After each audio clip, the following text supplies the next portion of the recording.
బాప్తిస్మం పొందుకుంటే సరిపోతుంది తప్ప పరిశుద్ధాత్మ పొందుకోకపోయినా పర్వాలేదని చెప్పేసి అనేకమని మరి విశ్వాసులు ఉన్నట్లే మనం చూస్తూనే ఉన్నాం. ఈ బాప్తిస్మం ఎంత ప్రాముఖ్యమైనదో పరిశుద్ధాత్మ అనేటువంటి వరం పొందుకోవడం అంతే ప్రాముఖ్యమైనది.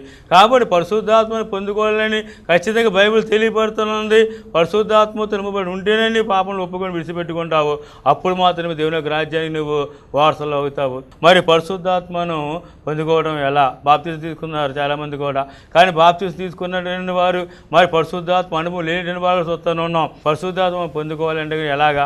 మొట్టమొదటి చూసినట్లయితే కనుక పరిశుద్ధాత్మ మరి మనం పొందుకోవాలంటే కనుక మారు మనస్సు మనకు అవసరము. మారు మనస్సు లేకపోతే పాప క్షమాపణ లేదు. పాప క్షమాపణ లేకపోతే కనుక పరలోక రాజ్యం కూడా మరి మనం సంపాదించుకోలేము.